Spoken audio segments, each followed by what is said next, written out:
कार्तिक मास महात्म्य कथा अध्याय 5। प्रभु मुझे सहारा है तेरा, जग के पालनहार। कार्तिक मास महात्म की कथा करूं विस्तार।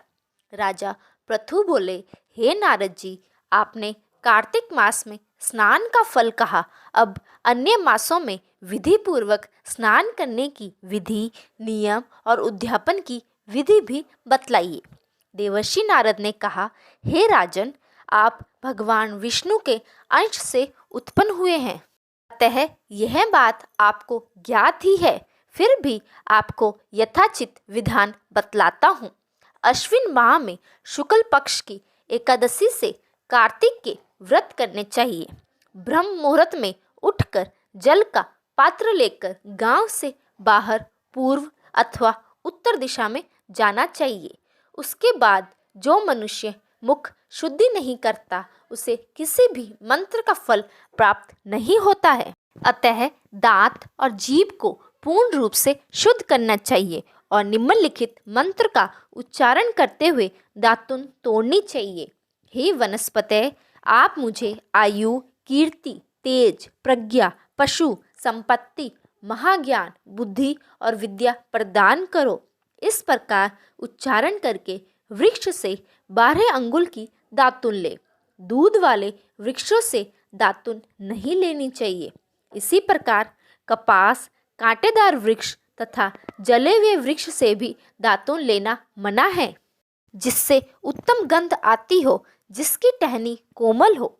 ऐसे ही वृक्ष से दंत धावन ग्रहण करना चाहिए। प्रतिपदा, अमावस्या, नवमी, छठी, रविवार को चंद्र तथा सूर्य ग्रहण में दातुन नहीं करनी चाहिए। तत्पश्चात भली भांति स्नान करके फूलमाला, चंदन और पान आदि की पूजा की सामग्री लेकर प्रसन्नचित्त व भक्तिपूर्वक शिवालय में जाकर सभी देवी देवताओं की अर्घ्य, आचमनीय आदि वस्तुओं से पृथक पृथक पूजा करके प्रार्थना एवं प्रणाम करना चाहिए। फिर भक्तों के स्वर में स्वर मिलाकर श्री हरि का कीर्तन करना चाहिए।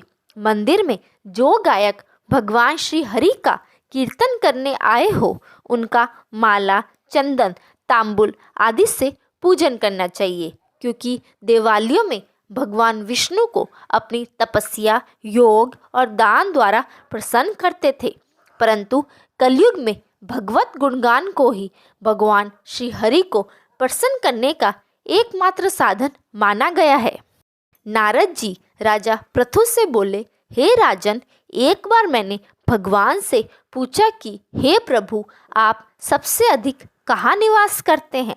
इसका उत्तर देते हुए भगवान ने कहा, हे नारद, मैं वैकुंठ या योगियों के हृदय में ही निवास नहीं करता, अपितु जहाँ मेरे भक्त मेरा कीर्तन करते हैं, मैं वहाँ अवश्य निवास करता हूँ। जो मनुष्य चंदन, माला आदि से मेरे भक्तों का पूजन करते हैं, उनसे मेरी ऐसी प्रीति होती है जैसी कि मेरे पूजन से भी नहीं हो सकती। नारद जी ने कहा, शीशस, धतूरा, गिरजा, चमेली, केसर, कंदार और कटहल के फूलों व चावलों से भगवान विष्णु की पूजा नहीं करनी चाहिए। अटहल, कंद, गिरीश, जूही, मालती और केवड़ा के पुष्पों से भगवान शंकर की पूजा नहीं करनी चाहिए। जिन देवताओं की पूजा में जो फूल निर्दिष्ट है, उन्हीं से उनका पूजन करना चाहिए। पूजन समाप्ति के बाद भगवान से क्षमा प्रार्थना करनी चाहिए, यथा, हे सुरेश्वर, हे देव, न मैं मंत्र जानता हूँ न क्रिया, मैं भक्ति से भी हीन हूँ। मैंने जो कुछ भी आपकी पूजा की है उसे पूरा करे। ऐसी प्रार्थना करने के पश्चात साष्टांग प्रणाम करके भगवद कीर्तन करना चाहिए, श्री हरि की कथा सुननी चाहिए और प्रसाद ग्रहण करना चाहिए।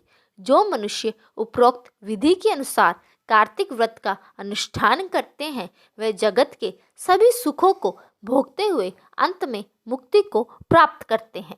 यहीं पर आज का अध्याय संपूर्ण होता है। आगे के अध्याय जानने के लिए वीडियो को लाइक करें और चैनल को जल्दी से जल्दी सब्सक्राइब कर लें। धन्यवाद।